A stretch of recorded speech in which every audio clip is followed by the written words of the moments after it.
In today's episode of Spiraling Up, we're speaking with researcher and keynote speaker, Dr. Ryan O'Sullivan, about the power of building stronger business relationships.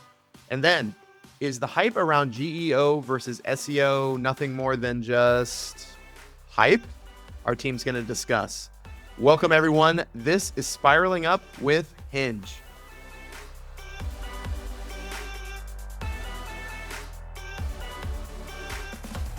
Welcome, everyone, to Spiraling Up, the podcast for professional services, marketers, and business leaders.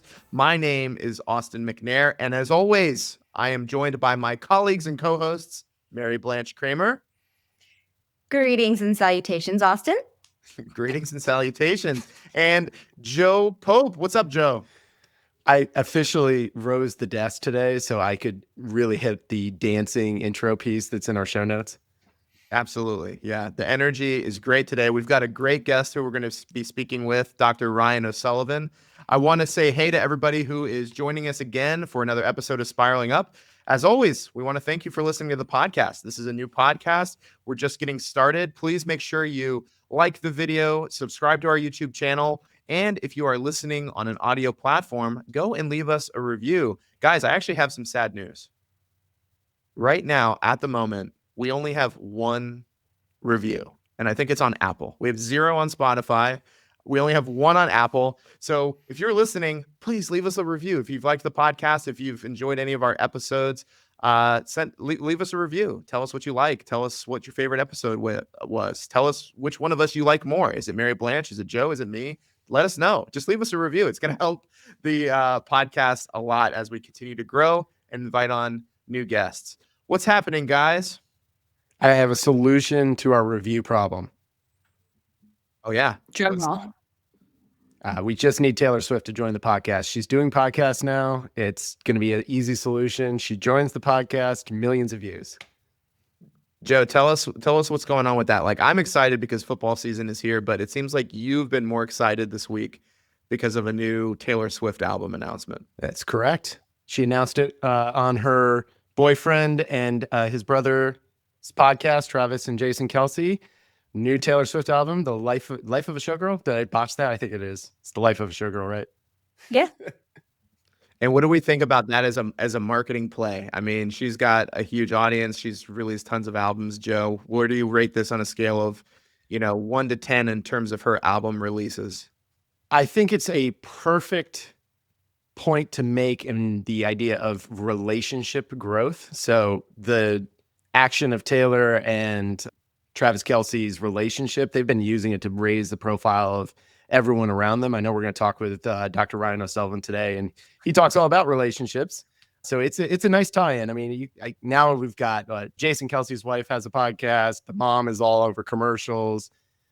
We can't get enough Taylor Swift on TV. I think she made a joke about that in the intro of the podcast about that's what male sports fans want is more Taylor Swift on their screens. So it's I do think it really does make a good tie-in though to the relationship piece. Did she say when it's being released? The album itself? Yeah. Or just that there was one? She did say, and I don't have the date up in front of me. So I guess I'm a terrible Swiftie. Well, while you're excited for Taylor Swift, Mary-Blanche and I are just excited that football's back, and we'll be watching our favorite teams go and setting up hopefully an office fantasy league, one that traditionally. Sorry, I said that's what I'm most excited about. Less watching of the football, more of the just beating both of you again this year. And yeah, you're only excited about fantasy football because somehow, some way, you always find a way to win the league. So, well, I don't want to delay much further. We've got a great guest here. He's waiting for us. Let's turn now to our I think it's going to be really insightful interview with Dr. Ryan O'Sullivan. All right. Well, we are honored to welcome today's guest, Dr. Ryan O'Sullivan. Ryan has spent over 20 years researching and evangelizing a relationship-first approach to growing revenue. Ryan spent 7 years researching his topic for his PhD. He is a regular speaker on this subject at industry events and guest lectures at universities. He is a global account manager for Introhive, a company that provides relationship mapping software. Ryan has recently published a book on how to identify and map and develop key relationships. Dr. Ryan, welcome to Spiraling Up. My pleasure. Thanks for welcoming me. I'm really looking forward to today. Well, I have to say, Dr. Ryan, you interrupted my typical summer reading, which this year is rereading the Harry Potter book series, with your book, Building B2B Relationships. I will say it's a welcome breakup. I'll get back to the Half-Blood Prince next week, but I've really enjoyed diving into a topic that I think a lot of times marketers, you always think so global, right? So and so big idea, and some of the concepts though certainly borrows from some bigger ideas, but this relationship mapping, right? I mean, there's this concept of just bringing people together and understanding a lot to reflect on. And I think we're going to have a great time today talking through some of these key topics for the audience. Great. And yeah, thanks for the honor with the Dr. Ryan, but we can just stick to plain old Ryan, if that's okay with you. I was chatting to a good friend of mine recently, and we were talking about the doctor, and he said, let me just get this straight. What type of doctor are you? Are you like Dr. Phil, Dr. Joe Biden, or are you like Dr. Dre? So I said, out of the three, I'm closer to Dr. Jill Biden. So it's not a medical doctor. It is a real PhD, but I'm not able to save anybody on an airplane if they say is there a doctor on board. I'll try, but I'm not sure I'll help.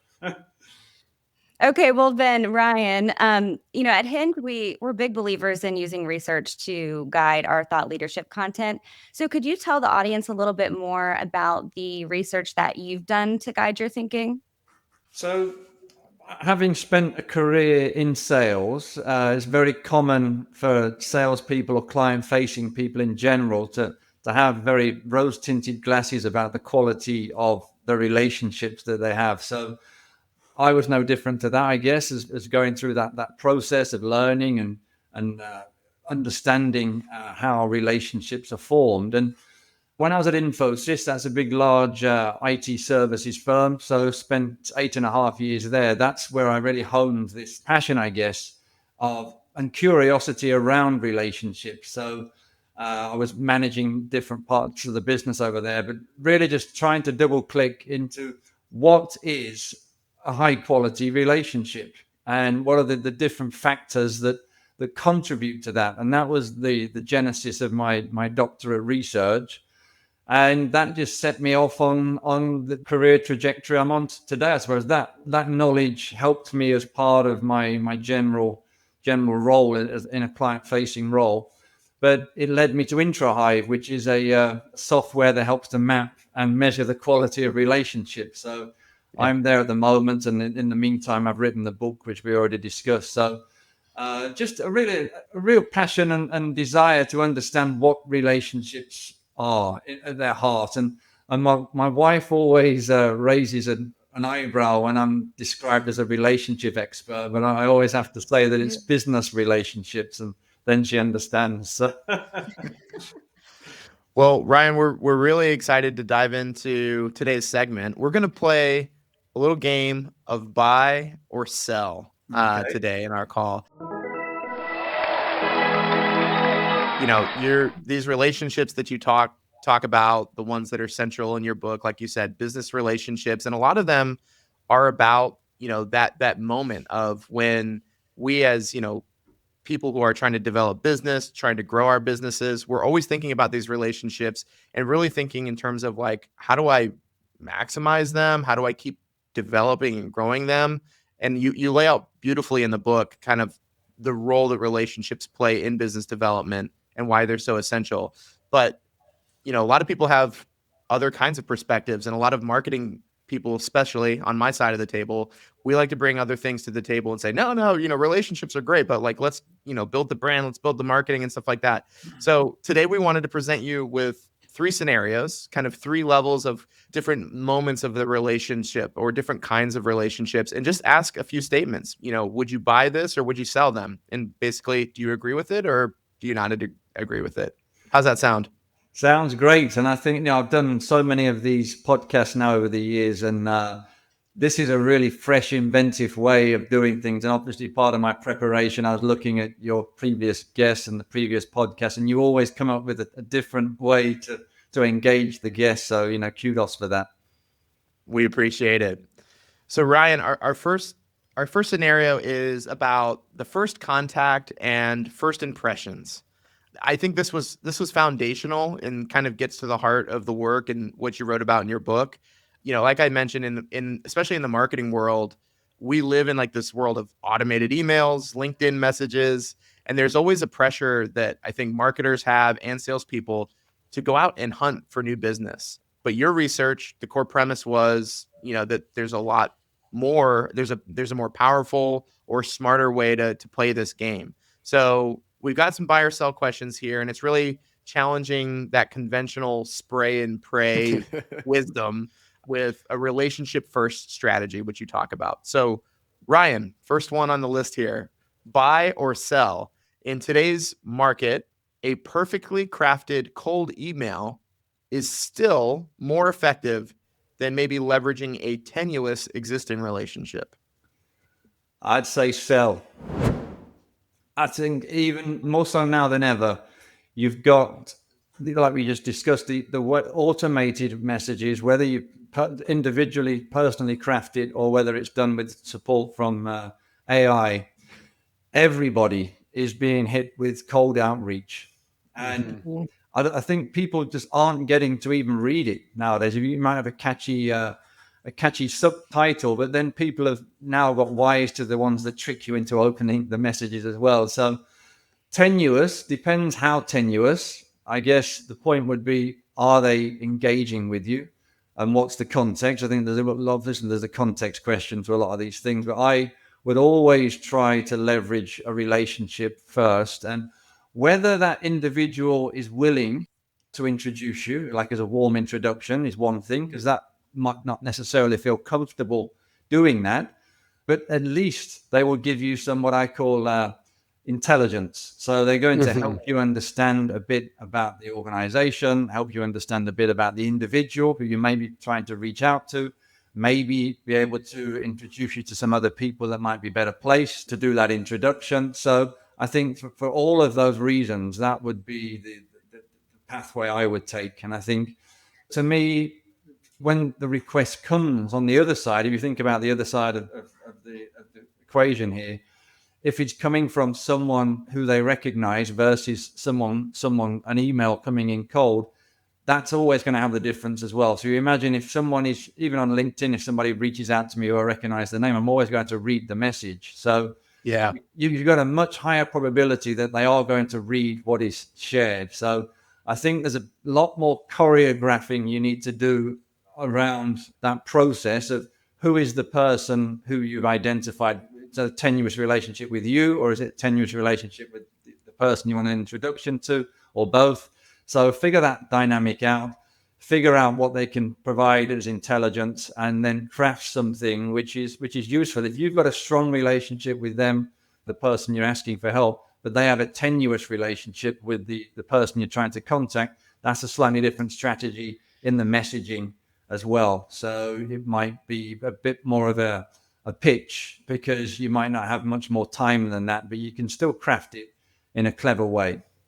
Ryan, your point about LinkedIn specifically, and I think we all get hit with how many cold outreach in messages in LinkedIn every single day. But if I think I even slightly recognize the name in my inbox, at a minimum, I'm going to read the message. And if we're just talking about trying to make the connection, if you're already overcoming the bias of just being hit marked spam, delete, whatever it is, to showing up, your chances are monumentally increased, because otherwise it was zero.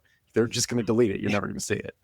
And you talk about the deleting thing. There's a funny story my colleague was joking about today. I don't delete any messages, and she was shocked to see I've got 34,000 unread emails in my mailbox. You are not a mail zero inbox guy. I don't even waste time deleting them. I just ignore them. Well, I want to move on to kind of building on that point. So Ryan, buy or sell, the value of your relationship network is a tangible asset that can be quantified just like financial or academic capital? Oh, well, that's definitely a buy, strong buy for me. So if you think about capital in the true sense of the word, we understand financial capital. We understand what that means. What have you got in your bank account? What's equity in your house? All of these types of things. That's the simplest one to understand. And then you think about your maybe professional capital, if you put it like that. So your work experience. Where have you worked? What skills have you got? What are you bringing to the table? That is probably most strongly going to get you in a position, if you're talking professionally, that was what is most important. And you've got your academic capital, if you think about it like that. But I think at a certain level, certainly in the professional world, your network is an asset that is so valuable, because if you're going into a role and you are even expected to bring some type of network to the table, depending on the type of role you have, which is fine. I think that is almost implicit. But if we just take a step back and think about how you can leverage a network, and it's linked to your first question in some ways, because it doesn't matter what you want to do or where you want to go or who you want to be. If you can access relationships that can give you some intelligence, again, and some insight, some guidance, that's worth its weight in gold. More, Right. even more than what ChatGPT can give you nowadays or whatever else. Because if you talk to someone on a human level and you build a relationship with them, maybe through a tenuous relationship you have, maybe you're just a student who wants to get an internship or something like that. If you start to think about where did I want to work, what type of company, what type of profile, who can I talk to, and you leverage that network, it bubbles up, and the universe sort of orientates itself around helping you if you know what you're looking for. And then those types of conversations can lead to insights and support in helping you fulfill your dreams. And I think a lot of people overlook that. We're all humans, and I think that is Right. now going to be even more prevalent. So we're missing the human connection, but it's easier to have these relationships like we've never met, but I feel like we know you through the preparation and the other stuff. So we've got this virtual world where we can build relationships with literally anyone around the world. So I think that network is such a powerful thing to have and to leverage, whether it's for your own personal gain or whether it's to help someone else or whether it's professionally. And I think when you're going into a job, this is if you're applying for a role or you're looking to progress your career, and you're having a conversation trying to pitch yourself in some form or fashion, I would always consider that as well as an asset that you're bringing to the table in those conversations. So always think about your network and the relationships you have and how that can help you and others. Obviously, it's not to be so selfish that how can someone help you? It does need to be a two-way street. Yeah, Ryan. So you talked about a couple different categories there of background. So, your resume, your academic background, and then speaking about the networking piece. What would you say to someone that, they have a great academic background, they've got a great resume, but the idea of really expanding on and leveraging their network feels almost daunting for them? Where's a good place to start? Well, I think there is this also misconception around maybe what it takes to build relationships and what are trusted relationships. So that's obviously part of my research, as we talked about. And there's this cliche of the bombastic, confident person that always has an answer for every question and very slick. And that's great. And you see, when you watch, I've never been accused of that, Ryan. We're all looking at Joe right now. Yeah. But when you see that portrayed on films and in that type of environment, but the reality is the introverts have a great opportunity to build real relationships, as I'd like to call them, because they're more inquisitive. They are more likely to ask questions and understand the emotional side of what is going on and in the detail. So I think if someone is hesitant, like you're suggesting there, Mary-Blanche, it might be because they don't feel confident enough to explore their network. But I think the question I'd have is, look, what are you looking to achieve? I think that is primarily where it starts. So whether it's you're going on holiday to Nice, where I live, and You think, well, who can help me with insights and things to do? Who do I know that's there? And you might have a friend of yours, just by coincidence, that is coming here next week. Funnily enough, I just spoke to a guy that lives there. Let me put you in touch with him. So, and then because of our relationship, we would have that conversation, and I'd take care of them as best I could with some tips. But whether it's a career path, whether it's some advice or guidance, I think first of all, you need to figure out what are you looking for, and then who can help you. And you will always be surprised how willing people are to help. I think it's in people's general nature to want to help. You feel good. Even when you give to the homeless, there's a selfish sense to it that you feel like you're doing something nice to someone Right. else. And you get a buzz of adrenaline from that. So all of that, I think, to say that prioritize on what the objective is, and then start talking to people. And I think when you masticize this idea of what you want, often, like I said before, the universe can orientate itself around helping you. All right, Ryan, I've got one more on this topic of, first contact, first impressions. Let's say that you finally get that initial meeting with somebody that, you want to be talking to them. They're a prospect or they're a person of interest for you. Buy or sell, the number one goal of every initial meeting with a new prospect is to get a second meeting. Yeah, buy. I'd say, strong buy again. That is the priority. And how do you do that? It's not about telling them what you have to offer. It's about convincing them you can help them solve their problems or achieve their objectives. That's really what a real relationship is about. And I'll call back to some of the interviews I did for my doctorate. My doctorate research was interviewing CXOs, very, very senior people. Some of these people worked like CIO at JP Morgan or Amex or BP.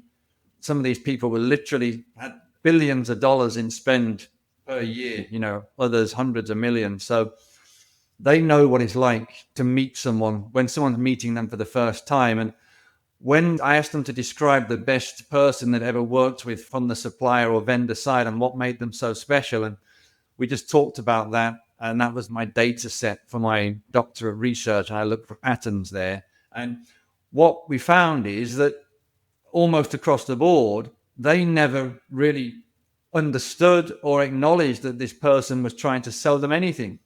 The very best of the best were only trying to help them solve their problem, understand their business, see around corners, all this stuff. So it's about, there's a cliche again of the trusted advisor, but and I've got the book behind me there, the famous book about the trust equation. So we know this stuff, we see this stuff a lot, but living it and breathing it is a lot more difficult than it sounds, even though the principles are easy. So if you want to be successful in selling, don't sell. It sounds a bit counterintuitive.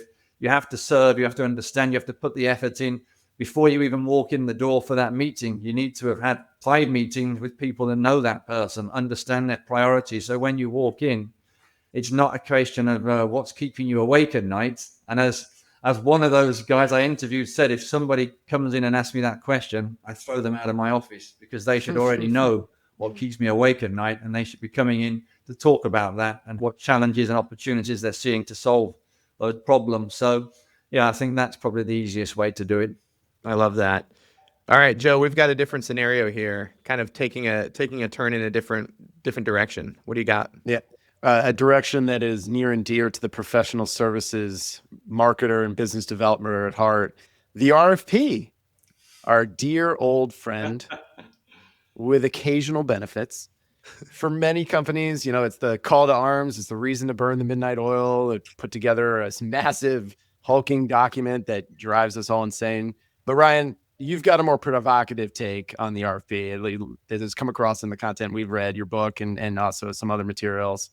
You've argued that the moment a business receives one, especially out of the blue, you should act with some caution. You should say, hold on, let's take a second here. There's a good chance it might even be too late. So this round of buy or sell is about separating winnable opportunities from the wasted efforts by looking beyond an RFP document itself. You up for this one? I am, yeah. Let's do it. All right. Buy or sell. If an RFP comes in for a company you've never worked with out of the blue, your best move is to ignore it unless you have an existing relationship with a decision maker? I would say, yeah, if I would say that's a buy. Yeah, buy that one. So then there's the immediate follow-up question. How do you explain that to leadership? Because they might see this and say, I see 6 figures, 7 figures. I think we should go after it. So Ryan, tell me why we need to convince leadership. Hold on. I will put a caveat there. So like if it's a decision between buy or sell, my decision is buy. There's a caveat there. Maybe you just ignore it. But if you're talking about leadership, this one's just come in. What are we going to do? How busy are you? You know, these are the top. If you're hungry for business, that's fine. If you're very busy, swamped, have you got the resources to adequately respond? I mean, I mentioned Infosys before, but that's the same across the industry. For us to respond to an RFP would cost over $1 million. Yeah, that's how much you would be investing to go through and not win. So, and obviously for SaaS companies like where I'm at now with Introhive, it's a lot of a smaller investment, but we're a smaller company. So the principle still holds true. So I guess with AI as well, how easy it is to complete that RFP, but it's not about the process of completing it. It's like, what's the probability of winning? There's a caveat to what I'm about to say is that the purpose of responding to an RFP is to win the deal. But I guess a caveat to that is if it's a company that is specifically in your ICP, maybe you've never worked with them there you go. So then you've got an opportunity to create some new relationships, to build some relationships, having you through this. Yes, assuming you're going to fail, but that's just the start of future RFPs. Maybe you'll fail 2, 3, 4, 5 in a row, but then you're on a path. They've seen how you operate. They've seen the quality of your responses. So if you're looking at it more of a long-term perspective, strategic perspective to crack that must-have logo, then there's some considerations to say, well, let's at least give it a go. And I think if on that point as well, what I often talk about is if it does come out of the blue, you would obviously be very quickly be able to identify who the key people are. There are some scenarios like maybe that's a competitor to one of your clients and you've delivered sort of a groundbreaking, innovative solution for their competitor. Somebody moves over to that untapped account that you haven't got any relationships with yet. They've talked about what you've done. And that's why you've got the RFP land in your inbox. So there's a few caveats, as I say, as to all of the complexities of it, but it does all roads lead back to the relationship. So in the scenario I just described, someone might have moved over, mentioned you, or they might have seen what you've done and want to engage you. So then it's a question of doing the analysis on that target account, figuring out has anyone moved from any of your key clients to this prospect, figuring out if they're willing to engage with you as well. You can't pick up anyone in particular.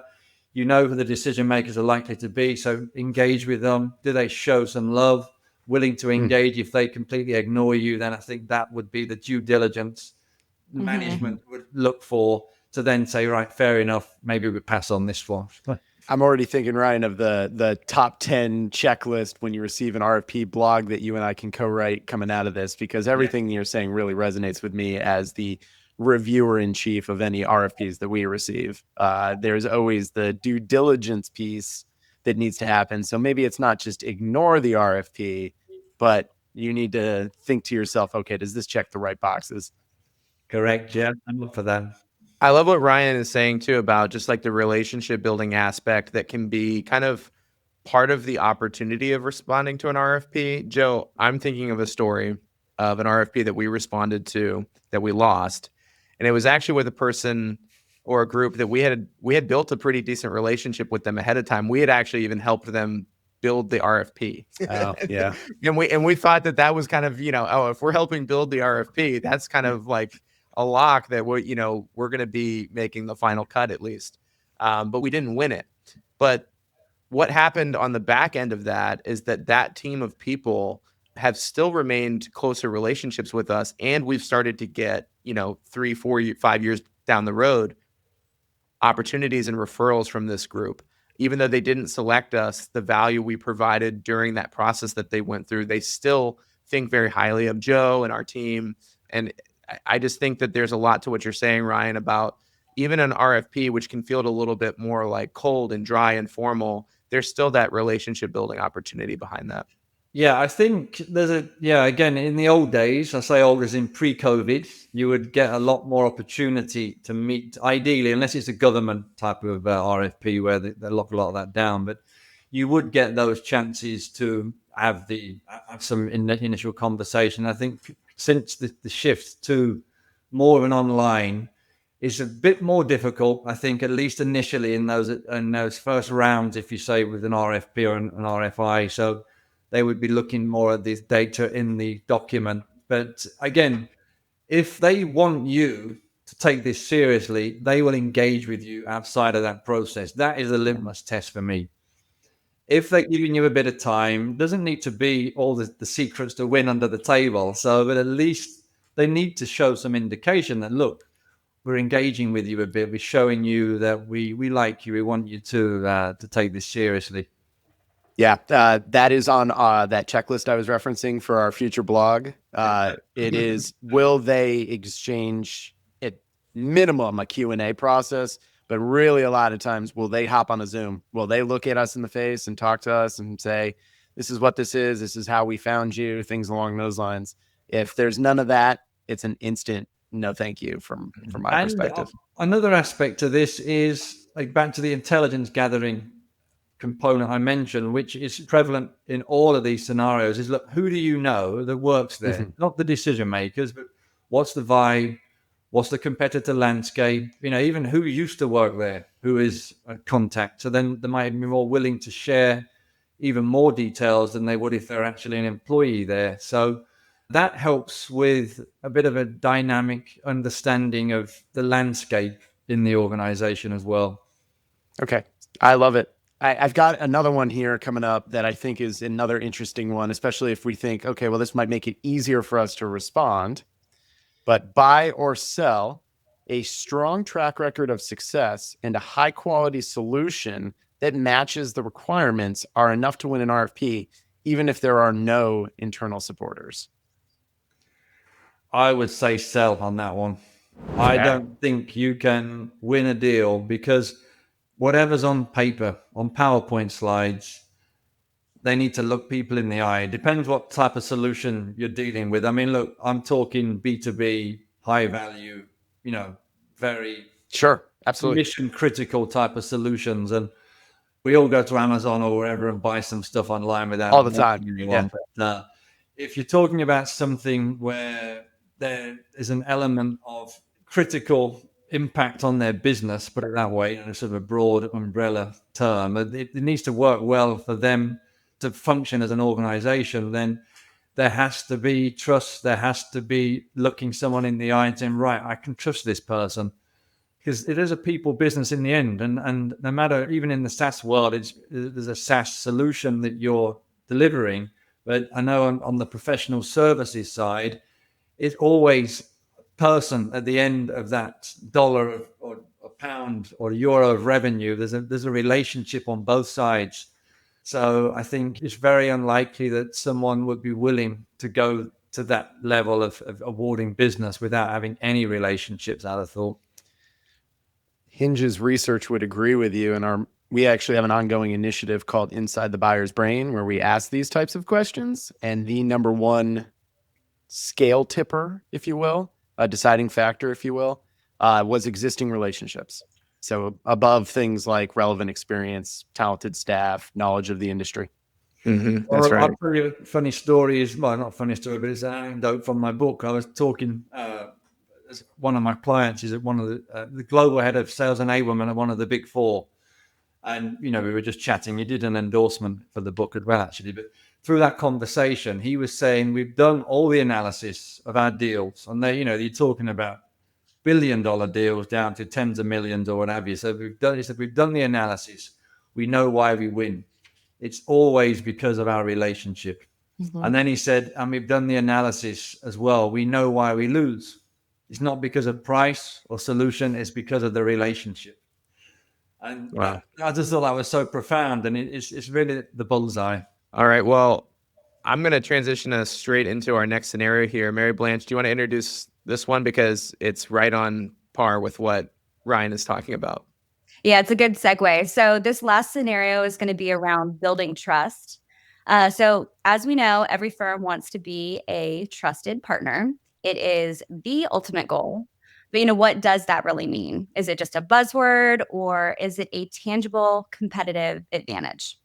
So, Ryan, your work identifies three distinct types of B2B relationships, and your doctoral research with Fortune 500 executives has broken down what constitutes a high quality, trusted relationship into science. So, this round is going to be all about exploring the long game. What does it truly take to build that kind of a deep collaborative trust that can't really easily be replicated by a competitor, and how that trust ultimately drives success? So, your first buy or sell is going to be the most important asset an organization has is its relationship, not its brand. I think it depends on the context, and you might have a different view here. But if I'm looking at a company today, you talk about the Pareto rule. So, 80% of the revenue comes from 20% of their clients. And in the professional services world, I've had clients say to me jokingly, 99% of our revenue comes from 1% of our clients with the long tail of projects.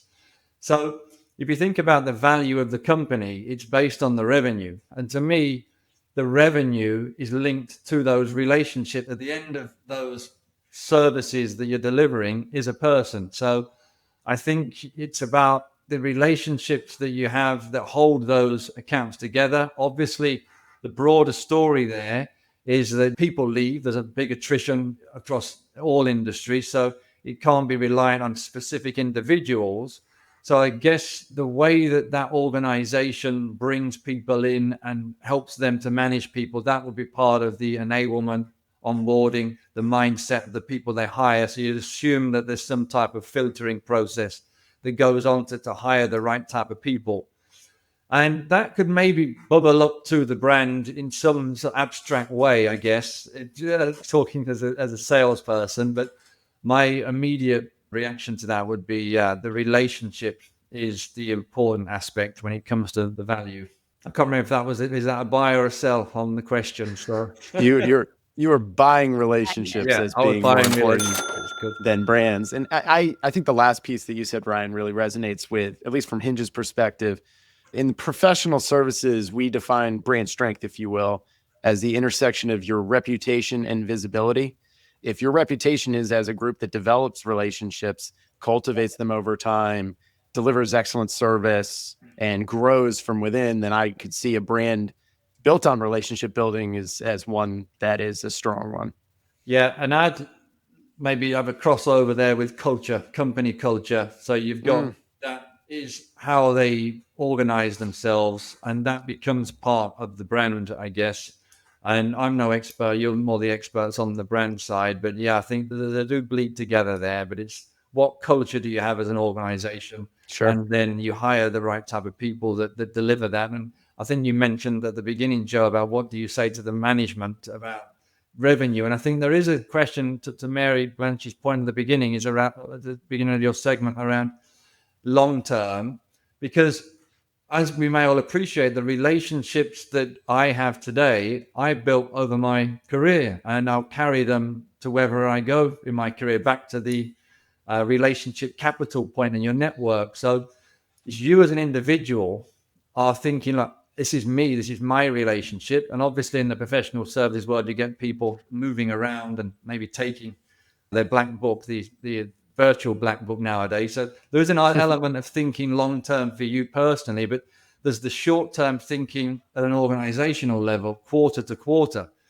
And this is where the two worlds collide. So if you have got a culture of, look, we need to just sell, and that pressure emanates through you and the team to the client, and they're feeling this pressure to buy the services, then it's very hard to build a trusted long-term relationship, because they'll just put you in the bucket as just another sales company or just another individual that just wants to sell us more stuff.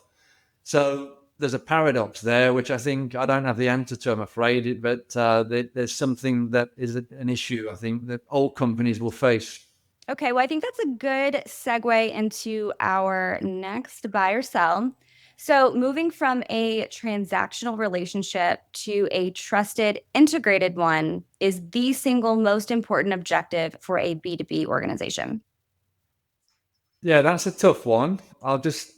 So maybe I'd err on the sell if I had to choose between the two, because not every client can be a strategic client.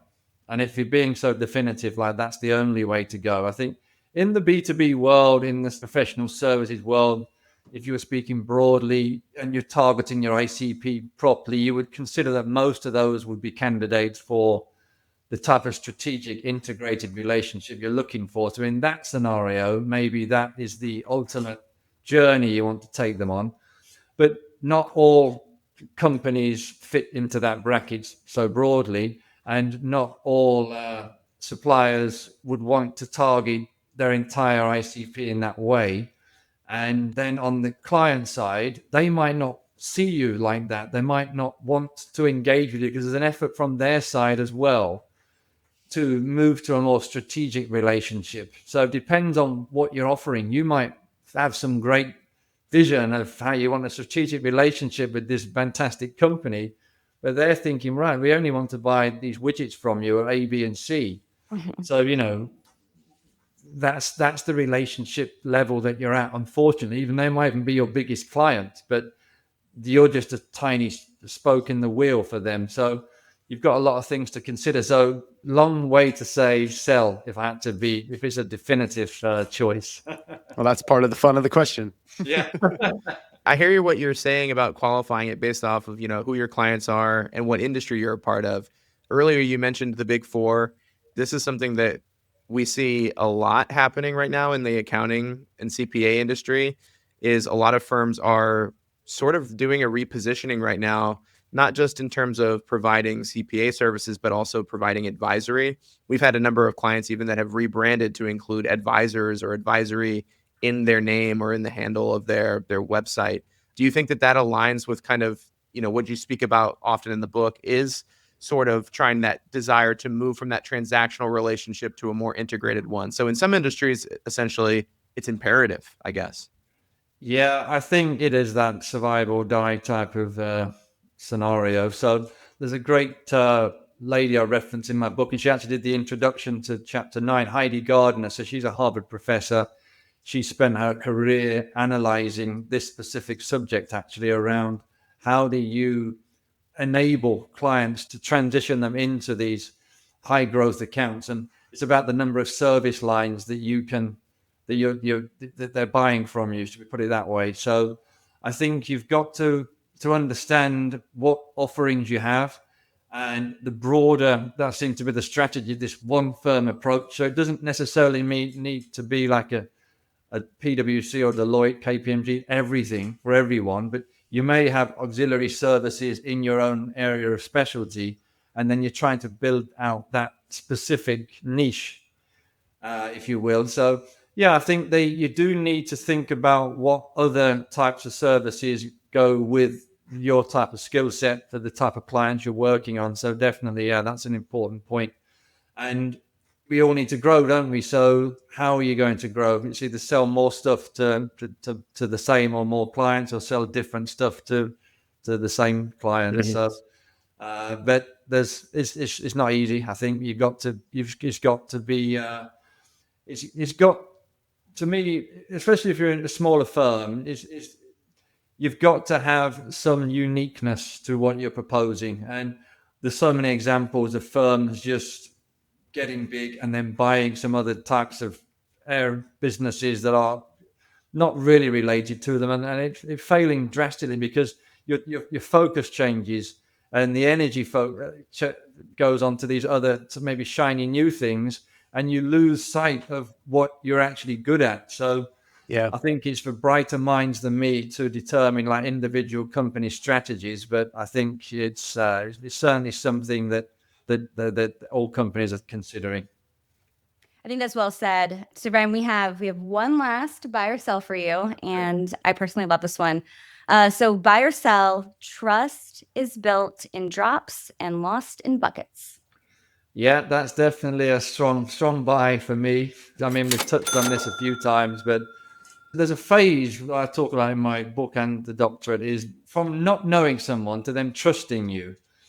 There's this phase that I talked about in the literature. It's called mutual disclosure. So it's when you're first meeting someone, and do they consider you just to be, some other person, or are they willing to treat you a bit differently? Are they willing to open up about what they're working on, invest emotionally in the relationship because they believe you can help them with their problems? And that phase is the beginning of trust. So there's three things actually that I talk about in the book. One of them is don't sell, which we've talked about already, and that is very, very important. If they can sense you're trying to sell, you cannot build a trusted relationship with someone because they think you're out for your own personal gain. The second one is a bit more of a difficult one to comprehend, I guess, is the clash of personalities. So when I did those interviews, people talked about it's very difficult to get on with someone if personalities clash. And so it's hard if there's a power balance and you're trying to build a relationship with someone and you can't do anything about the way you behave naturally. But if you are irritating them, then it's wise for you to understand that. And I talk about it in the book as well, where your listeners can go to YouTube to find out about what's called social styles. You can profile someone's personality, and then it gives you a bit of do's and don'ts. So if someone's a driver, they are interested in outcomes and benefits. They're not interested in small talk and what do you do at the weekend. So that will irritate them. But I'm a bit more small talk, chit chat to get to know someone. But if you're dealing with a driver and you spend 5-10 minutes talking about what you did at the weekend, they will become irritated very quickly and think you're wasting their time. So again, that's important. And the third one is you need to have something of value, which is back to the original point, which is what are they working on? What's important? How can you help them? So that comes back to the research that you've done, the intelligence gathering, and how you come prepared for that conversation. So if you do those three things together and it works well, you've got a good chance that they'll open up and start to share some of the things that they think are important. And then you're on a pathway to a few more drops of trust in the bucket. I love that. Well, Ryan, I think I speak on behalf of the whole team here. Just preparing for this interview and getting to speak and listen to you, I'm coming away with kind of a refreshed vision for how we can build and kind of develop better relationships in our business. And I know our listening audience will feel similarly. Ryan, where can people follow you or get in touch with you or Introhive? Yeah, so I'm pretty much on LinkedIn. That's where I place my bets, if that's the right phrase. But yeah, so contact me on LinkedIn. Happy to connect and continue the conversation. Introhive through me if you like, or just through the website directly if you want to hear a bit more about this software that helps you to understand and measure and map relationships. So I think that is, as we've talked about, that is a company's most valuable asset are their relationships. So understanding who has them and how you can leverage them as an organization and collaborate better, I think is crucial in today's market. Totally agree. And for anyone who didn't catch it, Ryan's book is also available on Amazon, everywhere where they sell books. Building B2B relationships, how to identify, map, and develop key relationships. What's that? Yeah, I put it back. I missed the tagline there. Come on, Building Austin. B2B relationships, how to identify, map, and develop key relationships to win more business. There it is. Well, Ryan, thanks for your time today. We really enjoyed it. My pleasure. So this week, Austin found a great LinkedIn post from Jeremy Moser that I think is a perfect fit for our Pivotal Story segment. And it's gone mega viral. And it's a pretty funny take on AI is killing SEO panic, summed up by none other than a meme. Jeremy's point is that the so-called new AI approach is really just good old-fashioned, high-quality SEO. AI engines still get their info from top search results. So if you're not investing in SEO, AI isn't your problem. Your core marketing is. Austin, do you want to pull up the meme? I would love to pull up the meme. I love when our pivotal stories can be centered around memes. I hope we do this more often. Yeah, this is a classic, right? The always has been meme. Really creative for Jeremy to kind of share this. I mean, his post, you're right. It went mega viral. I'm looking at it. Love when there are debates in the comments too. We've got like over 270 comments, a bunch of reposts, almost 2,000 people are liking it. So yeah, this struck a chord. So for those listening, right, you got one astronaut looking at the planet, and it says GEO, AEO, AI SEO, LLM SEO, and then the astronaut is saying, "Wait, has it been? Wait, it's still just SEO?" And the other astronaut with a gun pointed at him said, "It always has been." So I said PG-13. I I do love this. I mean, because I think everyone right now, and in his post, he goes into this a little bit in detail. He says the fundamentals haven't shifted as much as bros on LinkedIn who who've had 4 clients yet 60,000 followers want you to believe. So hire them or buy their course or something super cool and totally worth the money. Yeah, Jeremy went off in this LinkedIn post. Go on, Jeremy. Go off, Jeremy. There's a lot of buzz right now, and I mean, but I want to be sensitive to it because our clients and the people that we're talking about. I mean, there's a lot of concern, right? We know that the top challenge in professional services right now, everyone's thinking about how do we incorporate AI into our business. Meanwhile, we're all seeing our website traffic, and many of us, we're seeing that traffic go down. And so, as we're going into our leadership meetings and reporting, like, hey, like here's our monthly analytics and the website traffic is down again. There's a lot of concern and the marketers are feeling a lot of pressure right now to have an explanation. And just saying like, oh, well, AI overviews are tanking our traffic is like, it doesn't cut it, right? Because it's like, okay, well, what's the solution? Like, what's the next thing? Like, what do we have to be doing to like make up for this? And so, these terms like GEO or LLM SEO, like they're all getting put out on the table. But fundamentally, it's still just SEO. It always has been. And in fact, the fundamentals are really just the same. It's just that the balance of where we're putting our effort might be changing. So That's right. For example, right? Like I can say that in a lot of the work that Hinge does for our clients and a lot of where we've put emphasis in the past has really been on on-site SEO, like that environment that we can control, the way that we optimize our pages, the load time of our sites, the website experience itself being really strong. Also, keyword driven content like pillar posts and then writing associated content with that. Like all those classic on-site SEO things, we do those still for our clients. They're still important. That is a big focus area. I think that if I had to sum up what's happening right now, just with like this whole GEO, LLM, SEO confusion, is that some of the emphasis that we're putting into that basket some of that needs to be turned towards offsite SEO. So think about like, how is our company being popping up in terms of a review? Like how many people are talking about our company in terms of a review? Like Google business profile reviews, or there's these online directories that rate your software or rate your company, or that list you as a particular service provider. Those kind of resources, directories, review sites, I think now that's really, really important. Similarly, like digital PR efforts, right? Like what are other publications writing about and speaking towards our brand? I can tell you right now at Hinge, we have more people coming to us for digital PR services than ever. And I think that's because marketers are realizing like, hey, even though it might be hard to attribute like ROI to a press release, we know that the name of our company and what we're known for has to get out there more. We have to be very clear about who we are and what we do, and we can control the narrative by, high quality press releases that are insightful and that have a call to action, right? So this is like the examples I'm seeing. Is it still SEO? Yeah, it still is. It always was. That was always considered to be within the ecosystem of SEO. It's just now we need to start evolving and kind of maybe refocusing in some ways.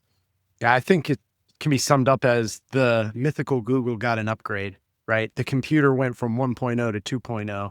And we were in a place where 1.0 was very focused on just what you could control. But now 2.0, it can cross this entire ecosystem of data and information, consolidate it, and pump it back out to you in zero-click searches, womp, but in a variety of other ways too, that can still drive and will drive visibility. One thing that Hinge is tracking on our own is how much traffic are we generating through, well, use your acronym like LLM, GEO, whatever, but through these AI tools, your Perplexities, your Geminis, ChatGPTs. And we just continue to see that line climb. While, unfortunately, we are seeing some of the just pure SEO traffic decrease. So as this continues to play itself out, Austin's insight is completely correct. Having a comprehensive approach to getting your word out there, the good word from your company out there in a variety of sources, is going to lead you to success in this modern world. Do you guys think the noise with this is going to continue to get louder, or do you think we'll kind of level off at some point? I think the bros are going to keep broing, as the meme artist was talking about. I mean, you're going to have people who understand that because this is a concern, it's got people, get this, typing into ChatGPT, hey, what's the deal with this? Is this going to kill SEO? And they know that, right? So it makes for something that's provocative. You can put it out there, make a short out of it, something like I'm hoping we'll probably do to this segment. Maybe we can get some clicks. Please click and like our stuff. Okay. And those types of things will continue to raise the volume. But I think more and more voices like our expert here, Mr. McNair, are going to start to come through because, frankly, it's better backed by insight and information. Yeah. I wish I had a crystal ball to know where this is going. I mean, I can't. I think part of the reason this is a story that's like constantly in front of us is because of that anxiety I was speaking to. Like, things are changing super fast. These models and their capabilities are changing super fast. Yeah. So, I mean, at the end of the day, though, I mean, I love how Jeremy opened this up. It was in quotes. We're not investing in SEO anymore. AI is taking over. And he says, my brother in Christ, where do you think AI gets its information? It's so well written. Bless up. Yeah, I mean, but he's right. I mean, AI is getting its information on your company from as many sources of information across the internet as possible. So, call to action for you listening here at the end of our Spiraling Up episode. Start thinking about your offsite SEO strategy, your digital PR strategy. And if you don't have the capabilities to work on those things, go and talk to somebody who does and who can help you accelerate on that front. All right, everyone. Well, this has been another episode, super insightful episode of Spiraling Up. Please like the video, leave us a comment, let us know what stood out to you, what you enjoyed. If you have any feedback for our podcast, send us an email, podcast@hingemarketing.com. That'll come straight to my inbox. And let us know what kind of feedback you have, or if you've got guest suggestions, etc. We'd love to hear from you. Thank you so much. And on behalf of Joe, Mary-Blanche, myself, everyone here at Hinge, have a good one. We'll see you on the next one. Take care.